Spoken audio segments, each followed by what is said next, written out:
Hello everyone. आज इस video के माध्यम से जानेंगे कि भारतीय लोकतंत्र में ना जाने कौन कौन सी ऐसी घटनाएं होती है जो इस घटना को देखते हुए भारत के समाज, भारत के संपूर्ण नागरिक बहुत सारे लक्षणों से प्रभावित होते हैं। तो तमाम ऐसे निंदित घटनाएं होती है जो कि तमाम समाचार पत्रों के माध्यम से, तमाम जो चैनल्स के माध्यम से हमें देखने को पड़ता है, हमें देखने को मिलता है। सेम उसी तरह आज हमारे देश में भारत के सबसे अधिकतम या सबसे अधिक जनसंख्या वाला राज्य जिसका नाम उत्तर प्रदेश है। हालांकि उस राज्य में जो शासन, जो प्रणालियां है तमाम राज्यों से काफ़ी बेहतरीन है। वहाँ पे तमाम जो शासन व्यवस्था है, शासन प्रबंधक है, काफ़ी बेहतरीन है और वहाँ की जो न्यायिक व्यवस्था है, जो विकास की प्रणालियाँ है, काफ़ी अधिक मात्रा में, काफ़ी बेहतरीन मात्रा में कार्य कर रही है। सर, सेम उसी राज्य की एक घटना है, बहुत ही निंदित घटना है।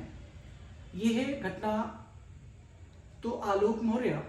और ज्योति मौर्य के बीच संबंध को लेकर है। सर, ये दो ऐसे व्यक्ति जो आज के दौरान में काफ़ी भारत ही नहीं पूरे विश्व के अंदर इतने ज़्यादा चर्चित हैं,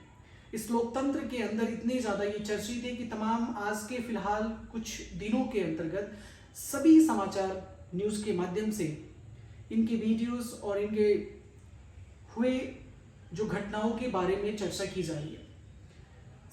तो आज हम जानेंगे कि ये चर्चा किस प्रकार की है और ज्योति मौर्य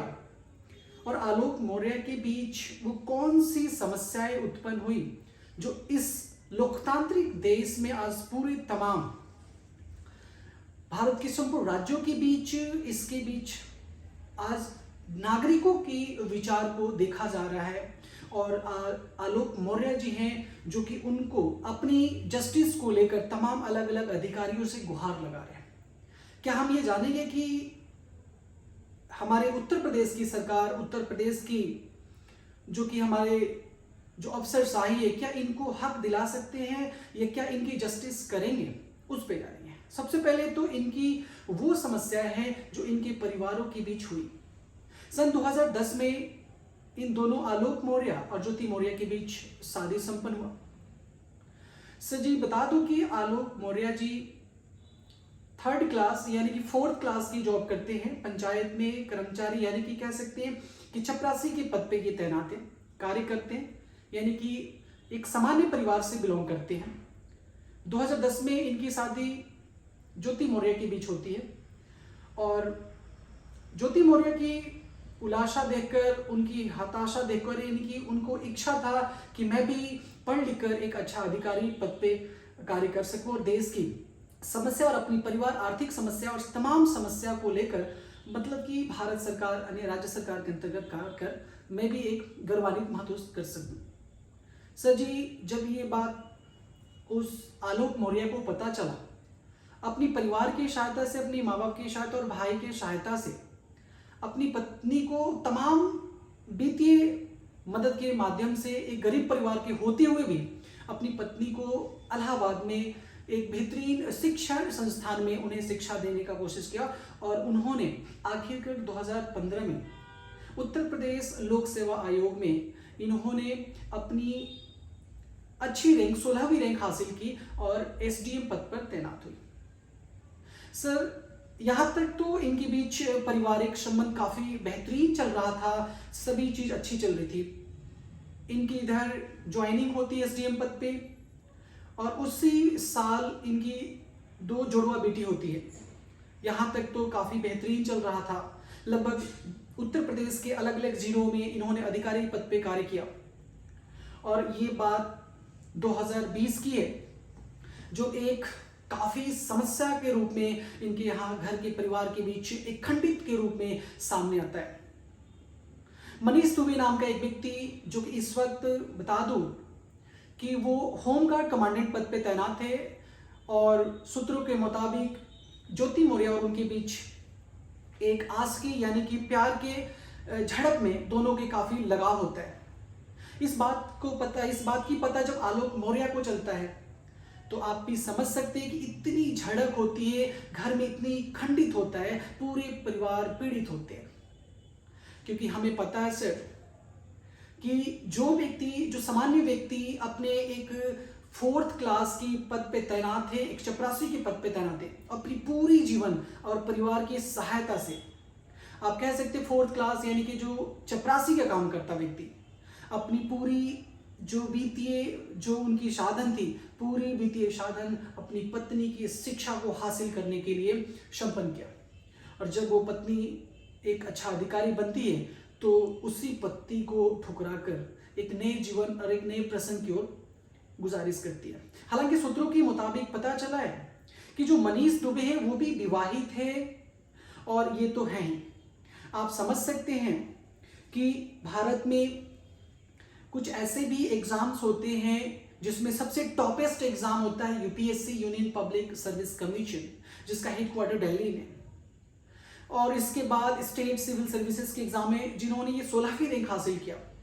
और इस पद पे और इस तरह की जो एग्जाम देने वाले जो छात्र और छात्राएं होते हैं, सर कहा जाता है कि शिक्षा के माध्यम में उन्हें काफी बेहतरीन अधिकारी यानी कि हर एक क्षेत्र में उन्हें काफी अच्छे मतलब शिक्षा की ज्ञान होती है। अब बताओ कि इस प्रकार की शिक्षा हासिल किया, एक सामान्य परिवार से गुजरा, और उन्होंने अपने परिवार को आर्थिक वित्तीय अवस्था को ना देखते हुए उस पतों और उस बेटी और उस पत्नी को पढ़ाया, और उसने इतनी अच्छी शिक्षा हासिल कर जो आज इतनी निंदित घटना के रूप में आज सामने आया। भारत के तमाम इस लोकतांत्रिक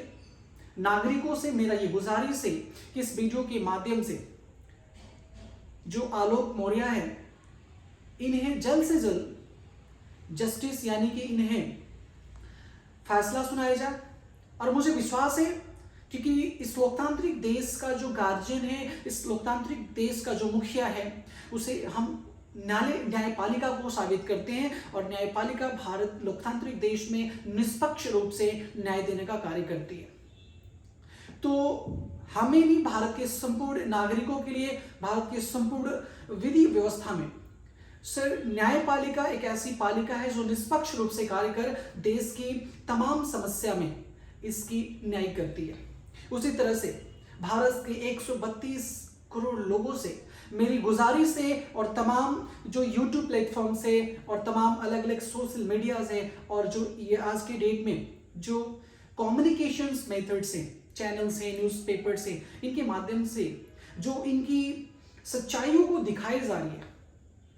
तो प्लीज़ मैं उत्तर प्रदेश सरकार से और तमाम वहाँ के नौकरशाही से गुजारिश कर रहा हूँ कि इन्हें जल्द से जल्द फैसला सुनाया जाए और उन्हें सजा दी जाए, क्योंकि कहीं ना कहीं ये भारत के तमाम ऐसे लोग हैं, ऐसे परिवार हैं जो आज भी इस तरह की शिक्षा को देने का कार्य कर रहे हैं। तो ना जाने उन पे किस तरह की ये प्रभाव पड़ेगा। इसकी गलत प्रभाव पड़ने से भारत के तमाम लोग पीड़ित हो सकते हैं। इससे हमारे देश में शिक्षा का स्तर गिरता जाएगा, क्योंकि ये एक निंदित है। हमें पता है कि भारत में नहीं पूरे विश्व के अंदर तमाम अलग अलग कार्टून्स के माध्यम से, कॉमेडी के माध्यम से, नृत्य के माध्यम से, तमाम अलग अलग एक्टिविटीज के माध्यम से, और खासकर मूवीज की, बॉलीवुड मूवीज हो, हॉलीवुड हो या बॉलीवुड या टॉलीवुड, तमाम मूवीज के माध्यम से हमें दिखाया गया। एग्जाम्पल के तौर पे एक सूर्यवंशम है। उस सूर्यवंशम में जिस तरह से एक काल्पनिक यानी कि बताया गया कि एक कहानी के तौर पे काल्पनिक चलचित्र सिनेमा के माध्यम से जो उसमें लोगों को अवेयरनेस के लिए जो समझाई जाती है,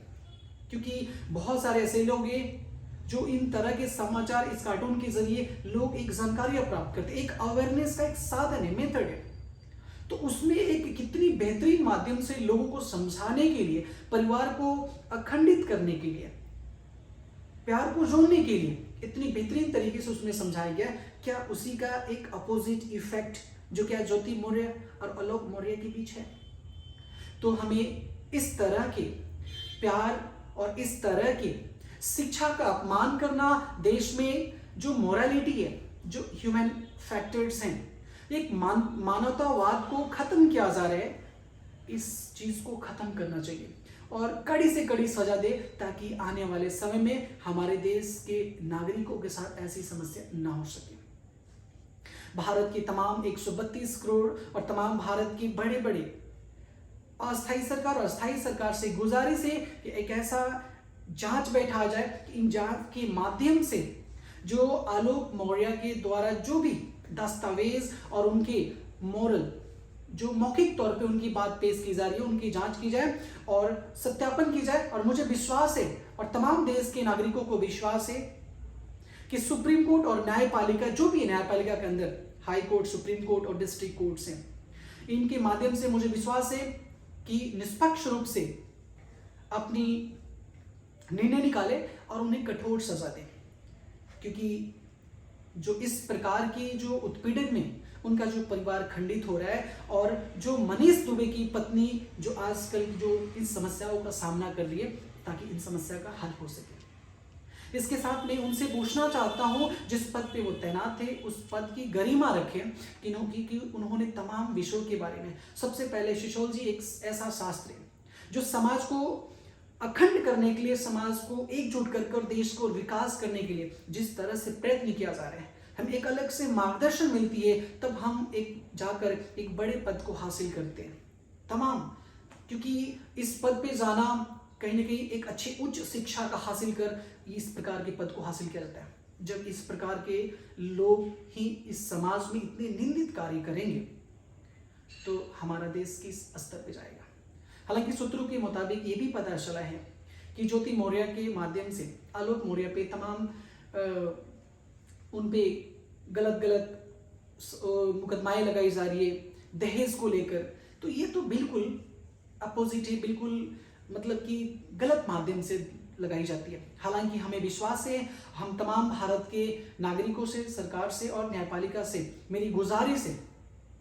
कि इन्हें जल्द से जल्द फैसला दे। और हमें विश्वास है कि इस मेरी वीडियोस के माध्यम से भारत के तमाम लोगों से मेरी गुजारिश है कि इतना ज़्यादा सपोर्ट कर दीजिए इस वीडियोस को, ताकि आलोक मौर्य को न्याय मिल सके। तो प्लीज़ आप यानी सभी को रिक्वेस्ट आप सभी से कि इस वीडियो के माध्यम से मैं यही कहना चाहता हूं कि आलोक मौर्य जी को ऐसा न्याय दिलाइए ताकि आने वाले समय ऐसे निंदित घटना ना हो सके। क्योंकि जब इस प्रकार के शिक्षित लोग ही निंदित कार्य करें तो देश का क्या हालात होगा। तो प्लीज इसी बात पे इस वीडियोस को मैं खत्म कर रहा हूं और मेरी गुजारिश है, मेरी रिक्वेस्ट है आप सबसे हाथ जोड़ के, अगर मुझे इस वीडियोस के माध्यम से अगर मुझसे कोई गलती हो जाए तो प्लीज भारतवासियों से मेरी गुजारिश है कि क्षमा कीजिए और इस वीडियो इतनी ज्यादा शेयर कीजिए और प्लीज, ताकि लोगों को सरकार तक जाए। और हालांकि मुझे विश्वास है कि उत्तर प्रदेश के जो मुख्यमंत्री हैं उन पे विश्वास है कि जिस तरीके से न्यायपालिका और कार्यपालिका और विधायी पालिका के जो संगत में, और सबसे बड़ी कि संविधान के संगत में जो कार्य करते हैं, माशाल्लाह बहुत अच्छी उनके कार्य करने का तरीका है। तो प्लीज हमें भारत के तमाम लोगों का विश्वास और न्यायपालिका का निष्पक्ष रूप से कार्य करने की नीतियों पे आधारित है और सबसे बड़ी हम संविधान पे विश्वास रखते हैं। इसी बात पे मैं इस वीडियो के माध्यम से बोलना चाहता हूँ। जय हिंद, जय भारत।